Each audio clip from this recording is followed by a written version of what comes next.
Wake up! Wake up, wake up, wake up! Up you wake, up you wake, up you wake, up you wake! I didn't choose film, film chose me.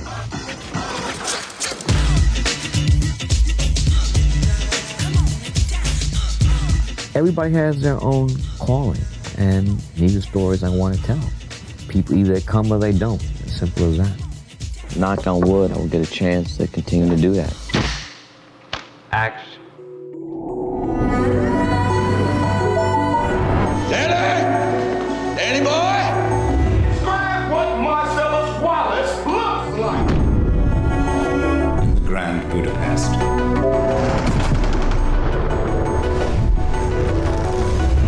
These 5 fingers, they go straight to the soul of man.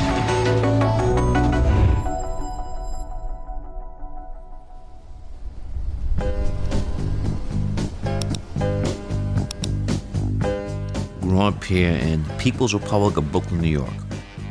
I went to public school from kindergarten to John Dewey High School in Coney Island. I didn't want to be a filmmaker growing up. I got my love of cinema from my mother.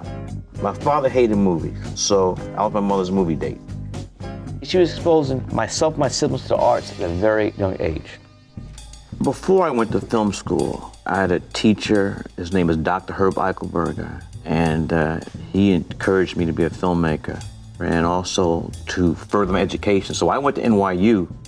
My generation, we went to film school because we wanted to get the equipment. We didn't really care what the teacher was saying. We just want the equipment to make our film. A lot of people think I made She's Gonna Have It right after film school. I finished NYU 82.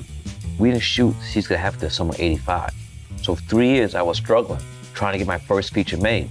Pen to paper, no email, writing postcards to get the money. Eventually the budget was $175,000 for She's Gonna Have It. Went on to make $8.5 million at the box office. Spike Lee. I'm not the person just roll over and die. You know, you gotta fight. You have to be flexible and adapt. Do what you gotta do to get it made.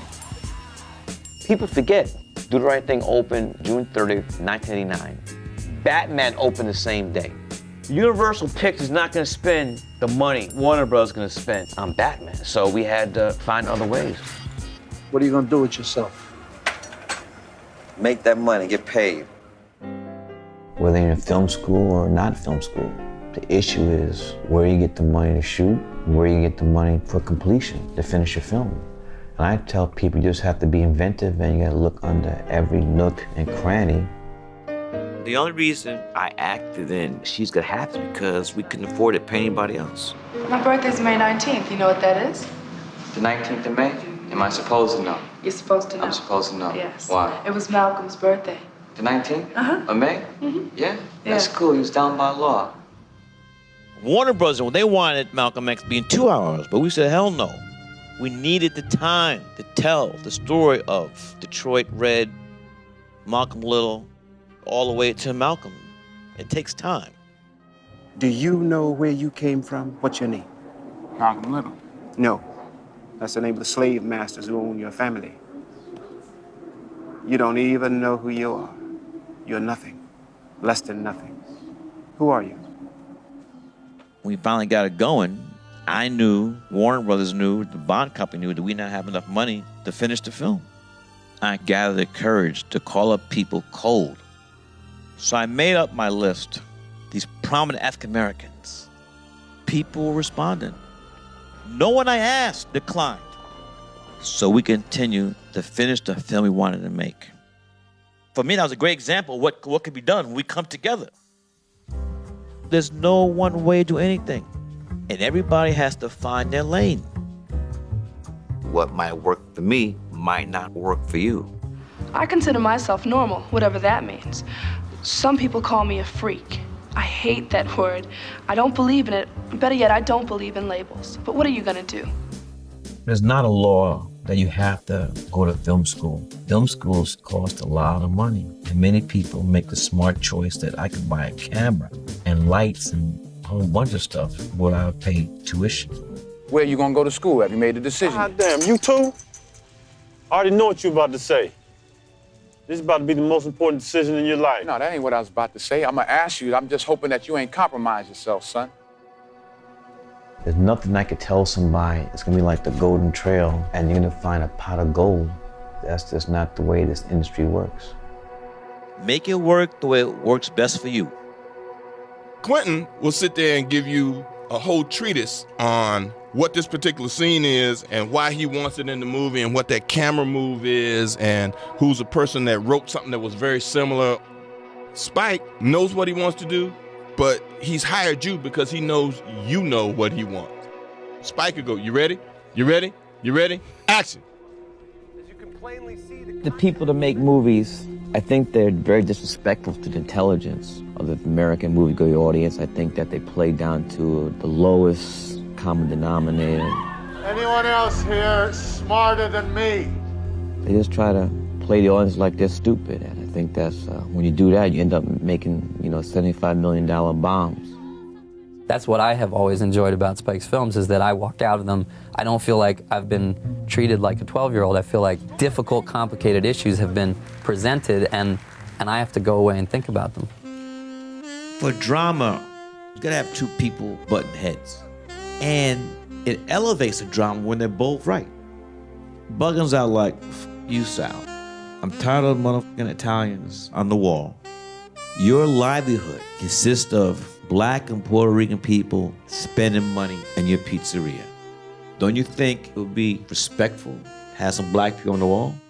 That's a valid point. So since we spend much money here, we do have some say. Now Sal's like, yo motherfucker, build your own motherfucking pizzeria. This is my business, and I could do what I want. There's the drama. This is my pizzeria. American Italians on the wall only. Take it easy, huh? This film was made to start some discussion, provoke some thought about racism, which I feel is not just an American problem. I think it's a problem that affects the world. I've always felt that everything's political. Yeah. Because if an artist makes the decision that he's going to leave politics out of it, his art, then that's a political decision itself. We live in very dangerous times, and artists, reflect what's happening in the world or what they want, and great thing about art, everybody can follow their own vision. What age has done is told me that I cannot speak out about every single injustice in the world, so now I choose. It may not seem like that, but I pick my spots. Cinema is a very, very powerful force, for good or evil. White power!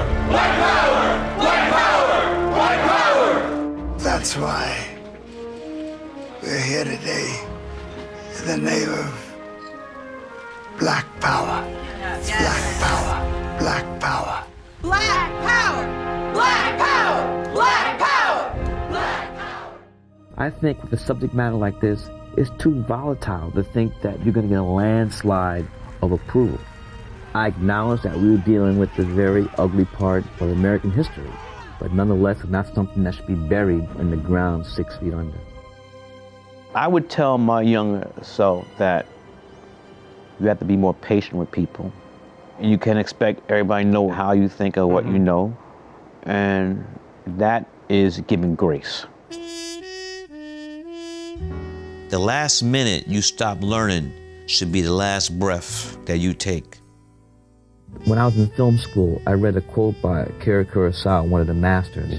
And at the time, Charlie, he was 85 years old. And he said, there's a universe of filmmaking I still do not know. When Kurosawa said that, it was like dynamite went off in my brain. I think a good director has to know a little bit about everything. Photography, dance, sports, love, hate. You're gonna be an expert on it, but you have to know a little about everything. Ed was a very smart person, intelligent, and he was coming up with stuff that I didn't see that were used in the film. This whole city and everyone in it. From the row houses of Astoria to the penthouses on Park Avenue.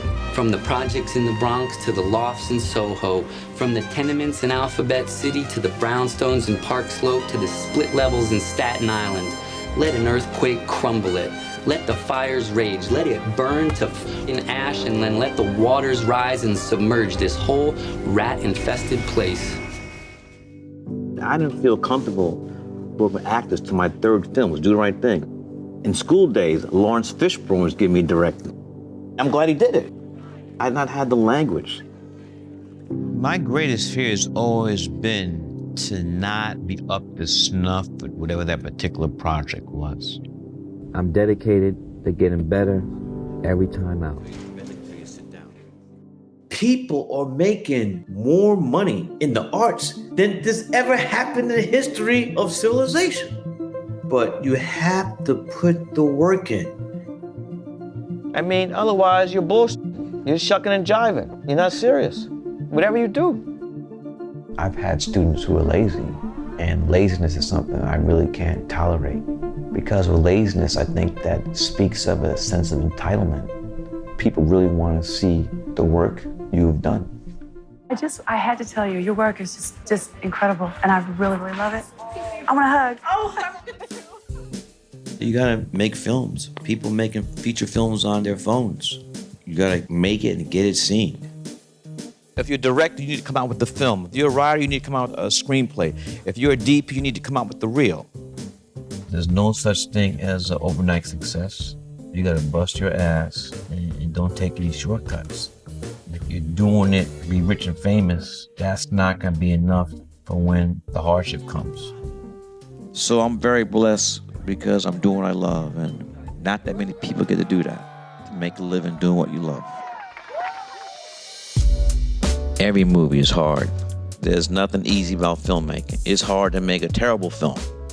But when you're surrounded by people in front of the camera and everybody's united and simpatico and constant of what you're trying to do, that's where the fun, comes from. I'm looking for the documentaries, the movies, for the artists to comment on the world we live in right now. Historically, artists have led the way to get to the truth. And that's what I'm looking for, and that's what I'm hoping for.